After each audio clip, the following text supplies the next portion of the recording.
વિશ્લેષણ શક્ય નથી,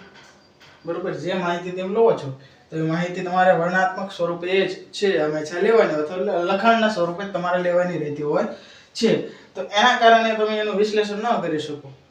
ખ્યાલ આવ્યો। ત્યાર પછી આપણે વાત કરીએ તો કે આ જે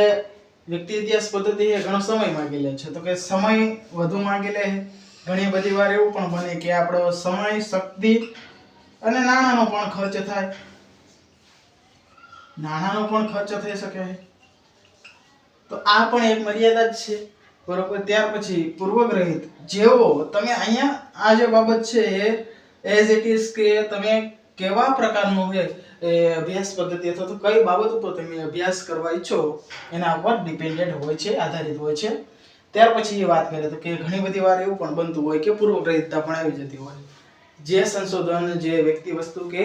પરિસ્થિતિ ઉપર કરવાનું રહેતું હોય છે વ્યક્તિ ઇતિહાસ પદ્ધતિ દ્વારા, એ સમય દરમિયાન ક્યારે કે જે સંશોધક છે તે પોતે જ એવું ઈચ્છી લે અથવા તો માની લેતો હોય કે ભાઈ આને હે આવા પ્રકારનું થાય છે, તો એની રીતે જાતે લખી નાખે કે બાબત છે પુરવાર જ્યારે થતી હોય છે તો એ પૂર્વગ્રહિતતા કહી શકાય છે। અથવા તો ઘણી બધી વાર એવું હોય કે જ્ઞાતિ કે જાતિના દ્રષ્ટિકોણથી, ગ્રામ્ય કે શહેરી વિસ્તારના દ્રષ્ટિકોણથી એ એના માનસપટ ઉપર છે અમુક મનોવલણો છે